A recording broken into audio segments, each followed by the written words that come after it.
Hey, Matt, it seemed like Sean wanted, right back here, Matt. Thank you. Seemed like, thank you. It seemed like Sean wanted to get you guys back in transition defense as fast as he could. What was your take on that for the game? Yeah. Well, obviously they're very good at driving the basketball. They're very good at pushing the basketball. So we didn't do anything different than we've always done. Like we pick up the basketball and try to make them go back to the baseline. As we got tired as the game went on, that lessened, for us, and we had to do a better job. You got to be able to play through some fatigue there and just not let them get on the run. Now it creates different scenarios because on made baskets you should always be able to get there, even though they're trying to get it out quick and push it.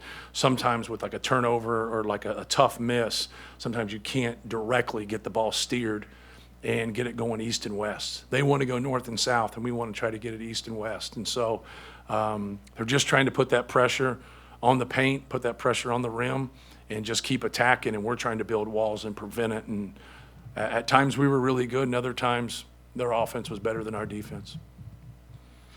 Matt, can you just talk a little bit about how the two freshmen, Camden and Miles, both were able to respond in a short amount of minutes today? Well, I thought they gave us minutes and did some good things. I thought they both did good things defensively, which I'm looking more at for those guys. But both of them can make shots. And so when you give that kind of athleticism, then, they're starting to improve on the defensive end.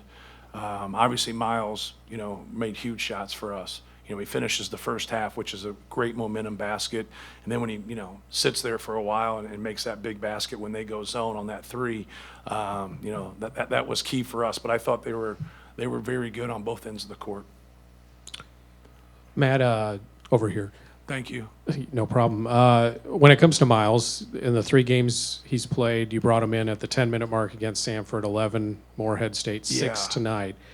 Obviously, that gives him the chance to provide energy and shooting when legs are tired for the other team. How did you Correct. decide that role was right for him at this Yeah. stage of the game? I didn't. It's really hard playing 10. If you guys look like on box scores, like with NBA people that get a set rotation, they'll play 48-minute games, and they normally get set into 9, and right now I'm playing 10. So it's difficult, their athleticism, their quickness, their pressure. I want to keep 2 ball handlers in the game, and that kind of limits us because we're really loaded up at that wing spot. So I want to get him in situations where, now he's really at that 3, and you got 2 ball handlers there because his value is going to go way up, and he's going to get more open looks that way. Like you're going to get open looks if you're just on the court and you're playing with Zach Edey, right? If you execute things, you set good screens, you got a better chance. But then Braden Smith, and you throw that element in there with Braden and Zach, if you can get in with those guys, your percentage of shots that you're going to get, like that pass at the end of the first half was just a great pass. They really helped off, and Miles got that shot. But he's a good player. And, he's the only guy. I looked out there today, and we were running everything dry. Every single player was in our program last year. 2 of them redshirted, but everybody was here. He's the only one out there. So at times in practice, the only thing he hears is his name being yelled. But if he was with 4 other freshmen, he'd hear their names too. I tried to explain that to him. I'm like, don't look at it as like a negative. It's just we need you to play. You want to play. You want to play more. I'm going to be on you so you can get to that point and hopefully, be someone that can play more minutes than he played tonight. But I think there's a lot of guys, coming off our bench that really helped us. I mean, look at those numbers. That was really good. Just across the board, everyone. I thought Caleb first didn't play much in the first half. And like I've always said about our front court, like we're going to have that. We're going to have really good players sometimes not play very much because Zach's going to swallow up 30 minutes. But I thought he kept his head, made some really good defensive plays, made some good offensive plays, and really helped us win the game. Yeah, Xavier hit a lot of tough, deep jumpers on you. Yes. Is that something you just kind of tip your cap to, or are there things specifically that you just want to see cleaned up related to that No, defensively? that's what we want. We want the runners, the floaters, the tough perimeter shots.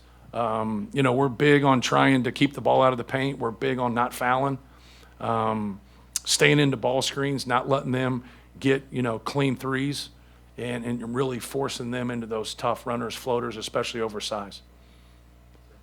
Matt, are you kind of surprised when you have a team with, as you said, you've got 200 minutes and 12 guys, Yeah. and these guys are willing to, Caleb first was a starter last year, and he just talked about, hey, if I play 5 minutes, I'm going to go play the best 5 minutes I can play. That's probably not hard to get guys to comprehend a lot of times, but Right. this group seems to get it, that it's not about them, it's about, an end-of-the-season goal with this group. Right. Well, you have to have mature guys, more than anything. You have to have guys that are going to put winning, over themselves. And, I don't want them to be happy, but I want them to be professional. Like, I don't want somebody that's a good player to play 10 minutes and be okay with it. Just say, okay, that's the way it is. Now I want them to work so they can play more and just keep grinding it, but be professional and cheer for their teammates. Like, whoever's playing in front of them is their teammate. And so really understand that. If you can have that professional mindset as a young player, when you do get a chance, you're just going to play better. When you get mad and you sit there and you stew, now when you get your opportunity, you won't play as well. I know that might not make sense to people that have never played, but if you've played competitive sports, having a clear mind and just staying positive, it helps you, tenfold. I don't know what you thought real time, but it didn't feel like a classic Zach game.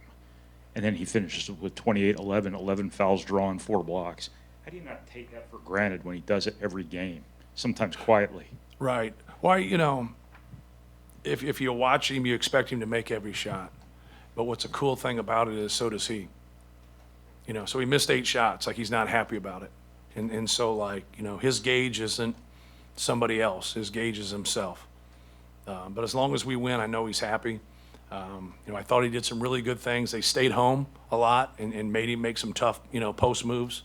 And, he just has to keep staying with it. But I thought he did a good job. When you come down the stretch and you get into that bonus and, you just keep giving it to him. Now he's got to make decisions. Does he have the angle to score? Does he have to pass? So even when he turns it over, here and there, it's still all right. We just got to stay aggressive with him and force other teams into a bind.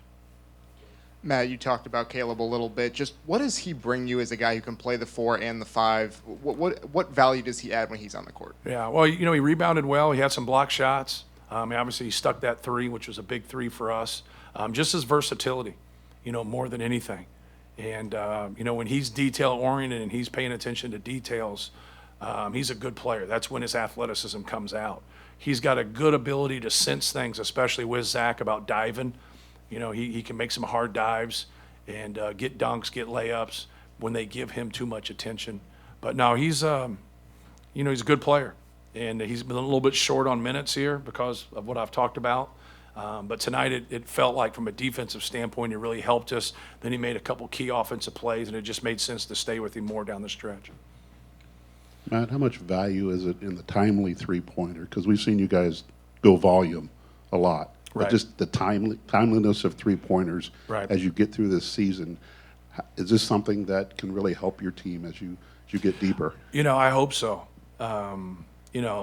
You look at our bench, obviously Ethan and Caleb's were, wide open threes, step-in threes, but they were the right play, the right shot, even if they missed it. And obviously Miles is 3 threes. And on down the line, I wish Lance would come out of Crawfordsville when he shoots his threes, but that's all right. Well, if you're going that way, it'd be different. It'd be Crawfordsville on the north end. So, so come out of Monticello on the south end. Those are big suburban towns here we got in West Lafayette for you people that don't know. But no, I liked our skill level, and obviously last year we just kind of collectively, lost our confidence, and that's tough because nobody's trying to do that, and everybody's working and putting in time, and that's what you got to have. You got to have enough guys, and I believe we have enough guys to where, like, if somebody's struggling, we got other people to pick them up. Matt, I wanted to ask you about this was apparently the last Gavitt Games. Yes. And obviously this is the first year without the ACC Challenge. Are you sorry to see these games go away? Are you tired of playing them and happy No. to see them go away? No, I like it because from a scheduling standpoint, you get a quality ACC opponent, you get a quality Big East opponent, one's home, one's away, and now you get to your MTE, we play in Indianapolis, and so now we get set and we can move forward. We get our bye games, then we got to grab a game or two in between. So I like other people doing my work. But we've always wanted, you know, to play the best. Like we've always wanted, you know, to go on the road in the Big East or go on the road in the ACC and play those guys just like they want to come here and play. You know, Xavier wanted to win this game, but there's no doubt they're a better team. Like we've played in the ACC Big Ten Challenge and went down to Florida State and had a heartbreaker, but, you know, you're a better team afterwards. And that's what, you know, we got to continue to do. And it's too bad because, you know, Mr. Gavitt and everything he meant, you know, to the game, you know, everything he did at Providence, everything he did with the Big East, and being able to honor him, it just really difficult when we have 18 teams and they have 11, and how you balance that and how you do that. It just wasn't going to be something that you could work through. So, but it's unfortunate we couldn't have played it because I know we really enjoyed it. Coach, right here, in that vein of building better, even if you lose against a big opponent, you're going into the Maui Invitational next week. What do you want to gain out of going against Gonzaga and all the top teams that'll be there? Yeah, just keep your focus on that team. Like you can talk about the field, and a lot of you guys will. Like Gonzaga's enough for us. And so, like, worry about Gonzaga. If you're fortunate enough to win, or even if you don't win, you're going to have a tough opponent the next night. Then move to that game at that time. So we played them last year, and we're fortunate enough to win. So we're familiar with their personnel. They're familiar with us, familiar with styles. Just got to go out there and compete and, you know, and execute. But it's gonna be a big challenge for us.